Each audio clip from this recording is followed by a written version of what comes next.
Hey, good morning, tree line.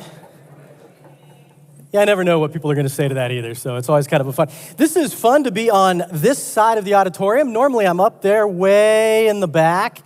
Our Connect group is slowly attempting to take over that space. It's like a hostile takeover, and I'm digging it 100%. But it truly is a privilege to be here this morning with you. Thanks for being here, of all the places you could be and all the things you could be doing.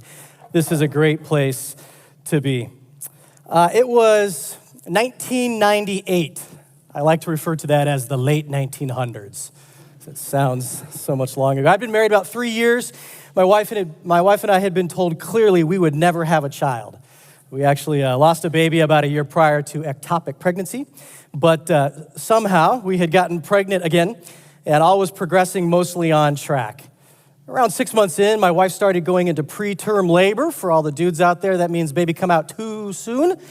And started a whole season of bed rest and medication to stop labor and steroid shots so my kid would be jacked. No, actually, so her organs would develop in the right time and all of that. And we were just living in that reality. Sometimes Emily would be at home on bed rest, and then sometimes she would stay in the hospital on bed rest so they could keep labor at bay. It was a Tuesday. It was a normal day. I was headed to work just like every other Tuesday. At the time, I was a pest control operator for a small mom-and-pop organization. I was the guy that went around spraying death to ants and mosquitoes and cockroaches. This was a time before we could afford a cell phone, back in the late 1900s. I got to work, and the owner grabs me, and he says, "Hey, you need to get to the hospital. Emily just went into labor." And two thoughts jumped into my head, competing for primary attention. One is, what are you talking about? She's been in labor for like 6 months. And the other one was like, how do you know this? Like, of all the people on the planet, shouldn't I be the first one to know this? And it turns out Emily had gone on into full-on labor. There was no stopping at this time. Thank God she was already in the hospital for this season. But the only person she could think to call and could get a hold of while I was driving to work was my boss. He also told me, "Hey, Chris, they think the baby's going to come any minute, and they're not sure if they can hold it off until you get there. Run, Forrest, run." I'm not kidding. He literally said those words to me. So I dropped everything and did exactly what any man should do in that situation. I got in my car, and I drove way over the speed limit on the shoulder of the highway, screaming, "Get out of the way! Nobody can hear you," hoping no cop pulled up behind me, and we had that interaction. Well, I got to the hospital just in time as they were prepping Emily for delivery. Emergency C-section, a little baby girl who was 10 weeks early, NICU, breathing and feeding tubes, a 10-day NICU stay, blah, blah, blah. Here's my point. Happy Father's Day to all you fathers out there. Like, your own story of labor and delivery might be less dramatic than mine, or maybe more dramatic than mine. Either way, when you're in that pregnancy stage, like, you know a kid's coming, but it's still theory. Make sense? Like, it's still like the planning phase. Sometimes it seems real, and sometimes maybe not. And I can't speak for ladies, because I'm not one. I can just speak for the guys. There is this sense of it's real, but not real. Is this making sense? Are you with me, guys? It's like theory. It's like planning phase. It still isn't totally real. And then that day comes, and it gets real fast. And you think, I got to figure out how to keep this thing alive. And I got to figure out how to feed it and make it sleep and keep it away from harm and beat away the boys or girls. And I really better eat better myself so I stick around longer. And I should get serious about a 401k and an education fund. And I should probably get some life insurance and this whole parenting thing. It's a thing. Amen? It's a thing. We're in this book called Proverbs. Our pastors here have done a tremendous job, David and Andrew and Austin, of shaping why this book exists and how it's this collection of sayings that are generally true. If you do this, then you'll probably end up being okay. But if you do that, then probably life is not going to go the way that you want it to. These aren't guarantees. These are not exact tit for tat, quid pro quo. These are not guarantees, but they are general promises that typically if you live life a certain way, you end up a certain way. And if you live life another way, you end up that way. And our pastors have done a great job setting that up. Over the last 3 weeks, we looked at what Proverbs says as to where you put your trust and how that plays out in life.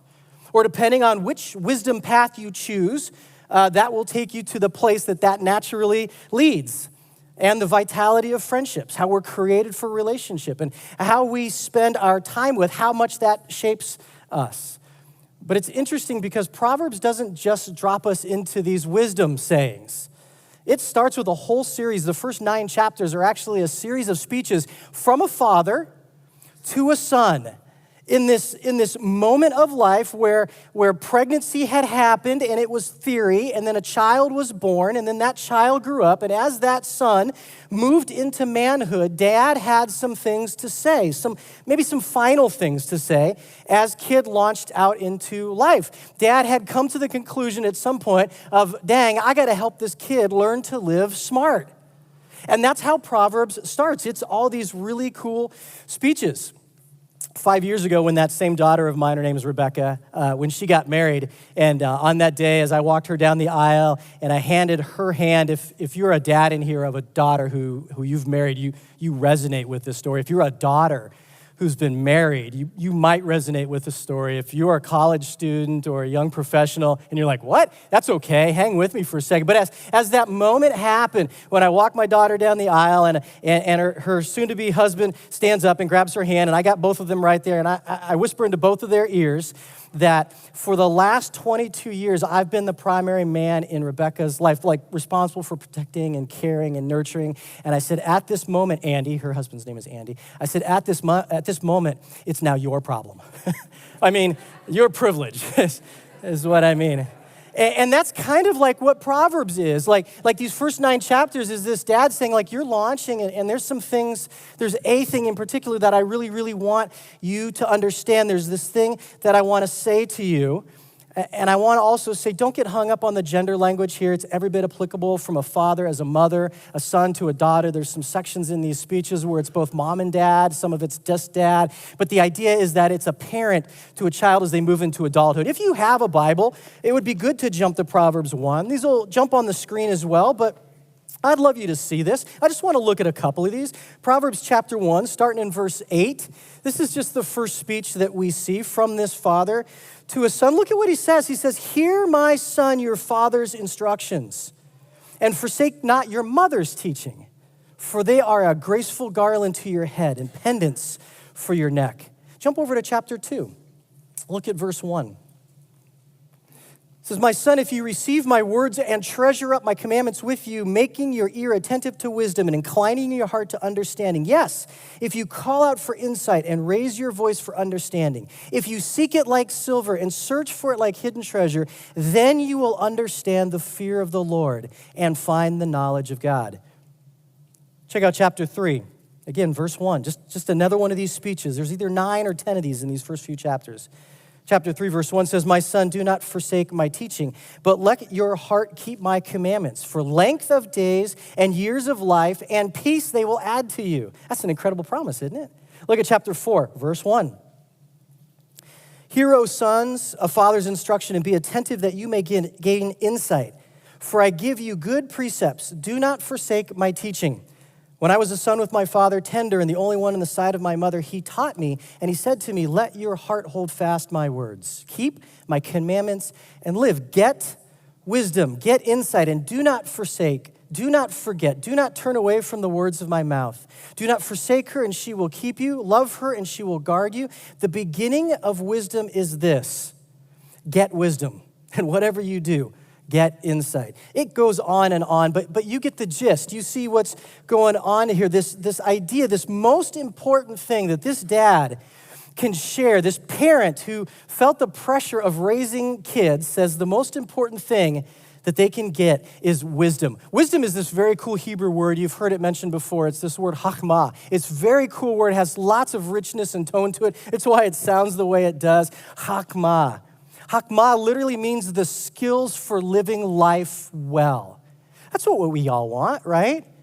I mean, as you went through high school, maybe you had high school jobs and you were hoping to do those well. And then if you graduated, hopefully you graduated high school. Maybe you went into college or a trade school and you're like, hey, I want to learn some skills so that I can do life well. Well, Chachma is this concept of skills for living life well. And it is what the book of Proverbs is all about. And it's not just like head knowledge or technical knowledge or smarts, like book smarts or street smarts, but the ability to live life well. It goes above all those other ways of thinking about intelligence, education, intellectualness.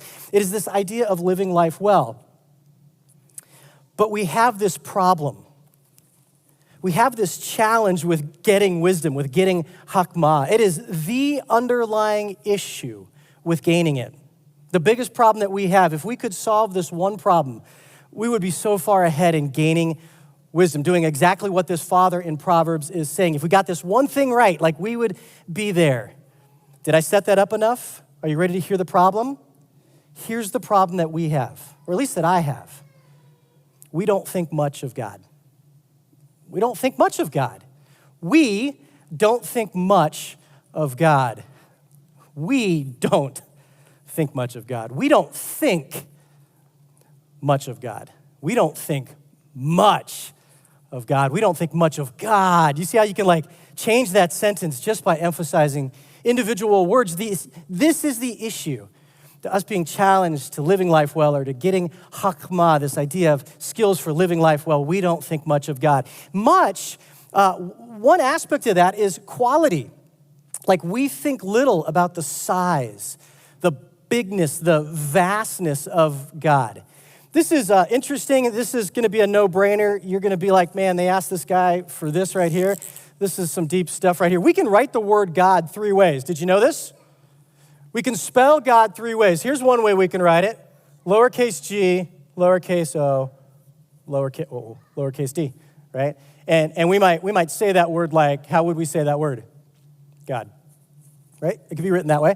Or we could write it uppercase G, lowercase o, lowercase d, and we might say that word God. That's different than God. God. You hear it?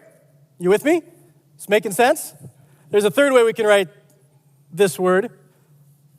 Uppercase G, uppercase O, uppercase D. How would we say that word? Yeah, we're like, does he really want us to respond, or is that just we might say that word, I am sorry, sound guy. God! God! Right? God. So we can look at God like God, or we can say God, or we could say God. And how we write this, how we think about this, has everything to do with thinking much about God. God, all lowercase, is, I think, how many people think of God as just one of the many things that can be part of your life, maybe worship, but just one of the package of all the stuff that goes on, like more money, sports, education, family. Like he's just another option to add to the mix of stuff. My least favorite phrase that I've heard so often from people of why they go to church on Sunday morning is to give their nod to God. That's this. That's that view of God. Or I think lots of probably maybe Christians think of God this way with a capital G, lowercase o, lowercase d. He's there, but maybe they see him distant or aloof, or maybe they see God as just not part of the regular day. We just don't think much of God. He's maybe like my super sweet 90-year-old grandpa who just smiles at everything I do, or maybe just this thing, person, entity that I just deal with on Sunday mornings, and that's the only time it enters into my mind. That's this idea of God here. But if we could get to this, if we could get to thinking God with all the gravitas and all the shouting that comes with all capitals, like in a text message or an email from your mom or grandma who can't figure out how to turn caps locks off, and you're like, why are you yelling at me? That's this idea of God. Or like if you watch soccer, like legitimate soccer, especially when you have like Hispanic announcers and like that goal happens, you know what that is, right? You know what they say, right? How many O's and A's can you put in the word goal? Goal! And it just goes on, and you're like, oh my gosh.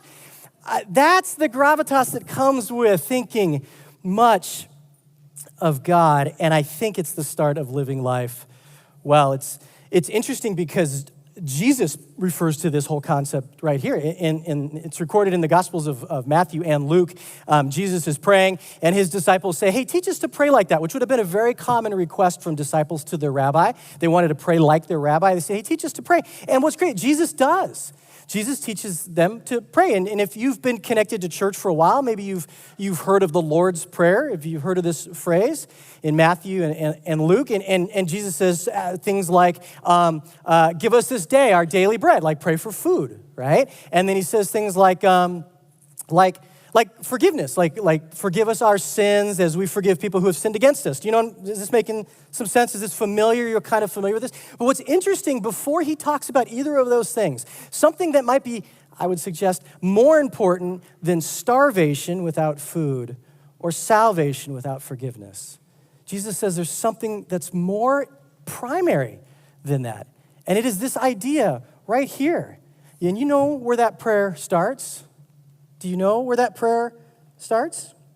Before praying for anything else, it starts with our Father in heaven, holy is your name.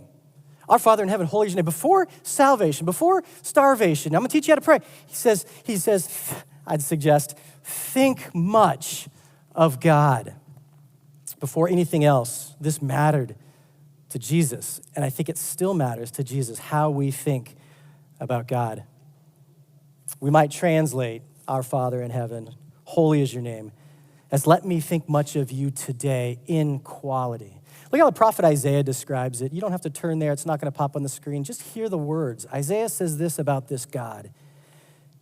He says, who has measured the waters in the hollow of his hand, or with the breadth of his hand marked off the heavens? Who has held the dust of the earth in a basket, or weighed the mountains on the scales and the hills in a balance? This is God that holds the universe in the span of his hand. This isn't God or God. This is God. Or Job, if you're familiar with the book of Job. After Job has incredibly difficult things laid on him. It's not a happy book. You know, don't read it if you need like an uplifting moment. But it's interesting because Job is frustrated through most of the book, maybe rightfully so. And part of, as he's working this stuff out, he keeps telling God to come down and have it out with him. That's an insane request, by the way. Like, if you're ever ticked at God, I'm okay with this. Like, I think God is big enough. God is big enough to deal with that. But man, what a bold request to be like, hey, come down, take the gloves off, and let's go at this man to man. I don't know. But Job does. He makes this request. And what's weirder is that God does.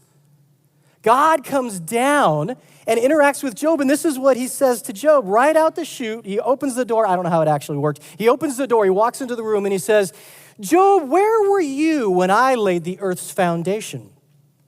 Tell me if you understand who marked off its dimensions. Surely you know. Who stretched out a measuring line across it? Or where were its footings set? Or who laid its cornerstone while the morning stars sang together and all the angels shouted for joy? If you say there's not sarcasm in the Bible, you are wrong. God says, where were you when I did this?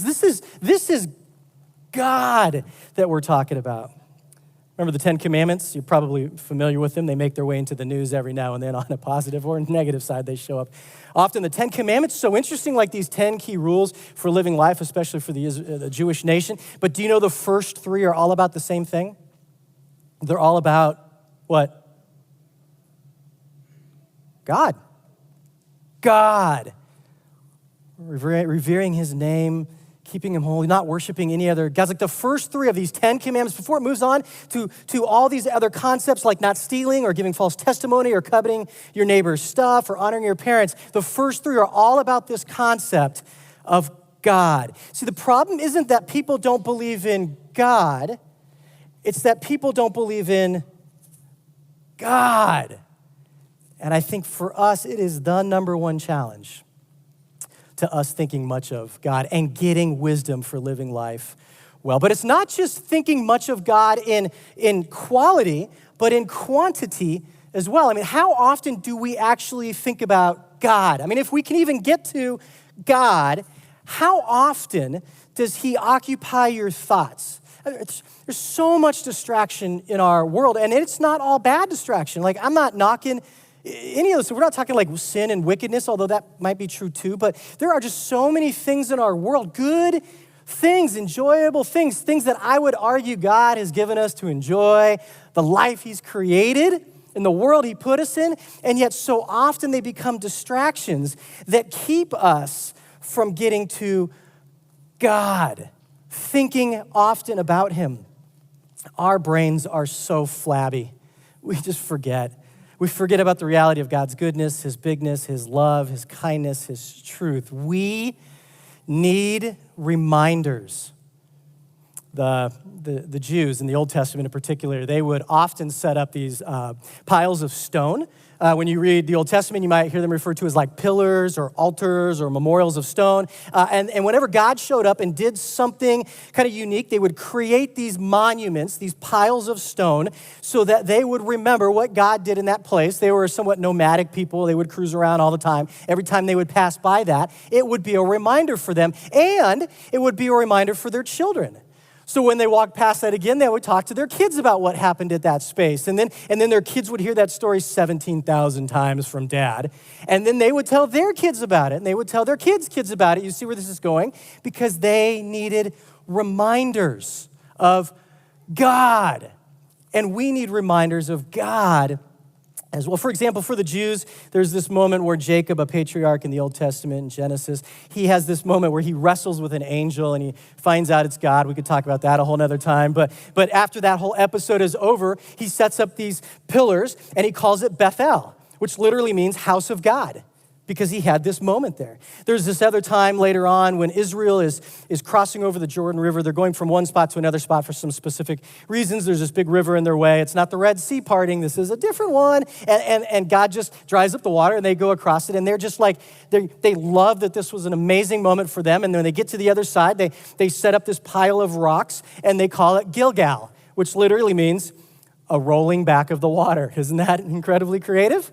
And every time they passed Gilgal from then on, they would talk to their kids and their kids' kids and their kids' kids about this moment where God dried up the water for them so that they could walk across. There's this other time later on when Israel is being attacked by another nation. They should have gotten slaughtered, and yet God intervenes, and they don't get slaughtered. They actually win over this other attacking nation, and they're incredibly, obviously, excited about it, and they set up this pillar that they call Ebenezer, which means stone of help. So in the Old Testament, over and over again, the Jews put some reminders in their world to think often and big about God. And so if you would let me, in our last 10 minutes together, just play the role of a father, maybe giving advice, or if that's not cool, then if you would just allow it to hear it from the father in Proverbs who's trying to help his kid live life well. Let me say this: think much of God in quantity and quality. The challenge is, how do you do that? Like, it's easy to say that. Pray and be done. We all walk out here going, yeah, I'm going to think much of God this week. And then, like, lunch happens. And we're like, dang it. And then, okay, tonight. Okay, tomorrow. Oh, Monday's a good time to start. How do we do that? That's the million-dollar question. It's easy to say we should. It's more challenging to say here's how. No doubt there's many ways, by the way. There's probably lots of ways to get at this. And certainly I would suggest the more you apply yourself to the Bible, meditate on the revelation God has already given us about who he is, like the further along you'll be in thinking much of God and moving from God to God. But I'd also like to suggest a super simple, very practical approach that I've discovered. It's been pivotal for me.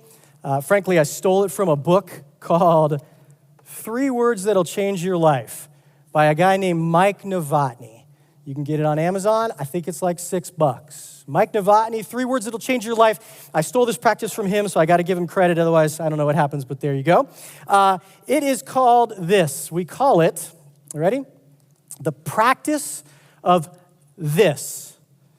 See, I think our world is filled with little glimpses of God's goodness, bigness, wonder, truth, amazement, care, love. And whenever I see it, I want to remember to point it out. This.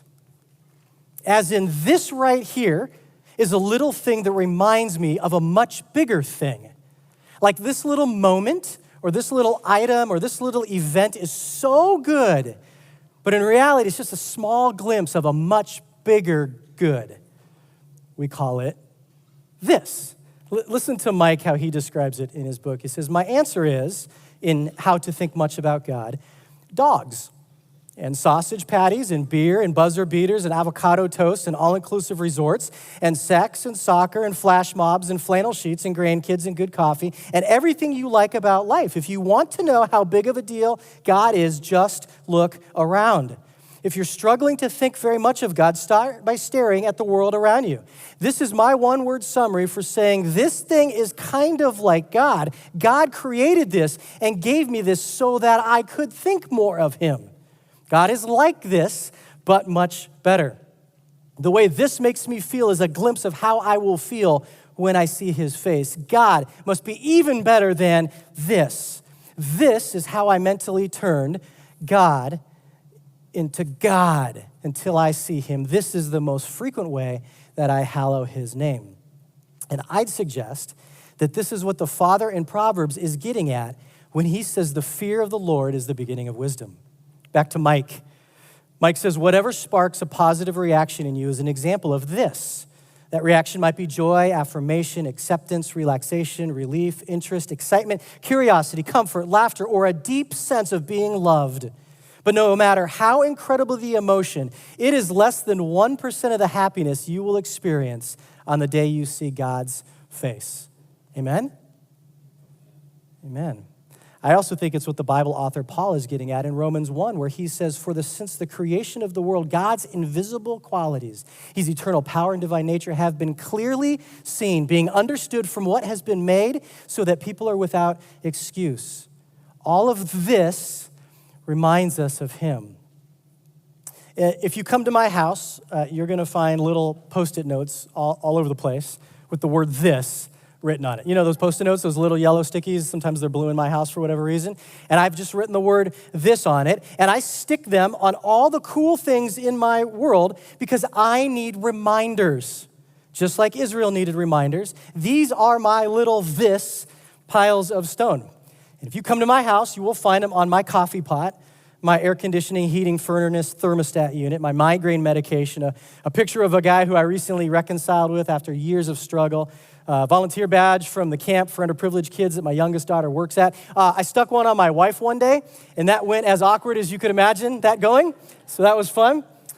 The practice of this has been a simple, tangible way for me to trampoline my thoughts from God to God. But what when you struggle to find this? What when life is in a space where it's difficult to find this? I would argue that probably in nearly every situation there's always a way to find a this. You just have to hunt for it. But what if not? What if you're in a season where you cannot find any this, but you have a lot of that? That is equal to pain, frustration, fear, mental illness, broken relationships, etc. What do we do with that? See, followers of Jesus aren't told to ignore pain. We're not supposed to pretend it doesn't exist. That would make us foolish, ignorant, naive, and out of touch. That's not who we are, especially to a watching world. We're acutely aware there is much that in our world and in our lives. People we trust betray us, jobs are lost, babies are born premature or not at all. We're insulted, we're taken advantage of, we're hurt, illness comes. Lives are lost, injustice seems to prevail, et cetera, et cetera, et cetera. We don't pretend that doesn't exist. Rather, we look it square in the eye and we say, God must be so good because that hurts so much. See, we can take the that's and think one day that will be no more. Or God never intended that to be that way. Or God never intended that to be part of my life, or that makes God hurt as much as it makes me hurt. And ultimately, it affirms what Paul again says in Romans 8, where he says, I consider that our present sufferings are not worth comparing with the glory that one day will be revealed in us. But back to Mike, the author of the book, he says this, just like this can get your hearts to God, that can too. Every time life is not funny or fascinating, you can still trampoline your thoughts up to God who is here. You can say that pain will be nothing next to the pleasure of God's face. I won't even think about that when God's glory is revealed, or that won't ever happen again once I fully experience God's love. Or God has something so good it will make me forget about all of that. That is much harder than this, but it is a powerful way to think more of God. So what does all of the this and that talk have to do with Proverbs? I think it has everything. Father in Proverbs says the most important thing you can do, son, as you launch out into the world, daughter, as you launch out into the world, is get wisdom. And he phrases it as the fear of the Lord is the beginning of getting that wisdom. I believe Proverbs is less about random advice for making it in life, although there's great advice in Proverbs. I mean, you can find advice on marriage, families, finances, business partnerships, friendships, goal setting, dealing with fools, anxiety, laziness, old age, justice, jealousy, and communication. There's tons of advice in Proverbs. Matter of fact, if folks who never got past this version of God, who may be antithetical to God, if they just lived by the advice in Proverbs, I'd suggest life would be better for them already simply by just doing what it says there, but it would still be missing the point of the advice and amounts to very little if it doesn't start by thinking much of God. Placing God in the proper place in your mind, heart, soul, thinking perspective, that's where the skills for living life well, chokmah, wisdom, all begin. So 30 minutes of me talking, I will sum up with one sentence, 11 words. Thinking much of God is the foundation for living life well. The practice of this and that, that's just a tool to get us there. So here's what I'd ask from you. Would you stand with me? I'm going to pray, and then we're actually going to take a moment, as we've been doing all morning, to think much of God through song, through communion, through our interactions. Let me pray. We'll sing.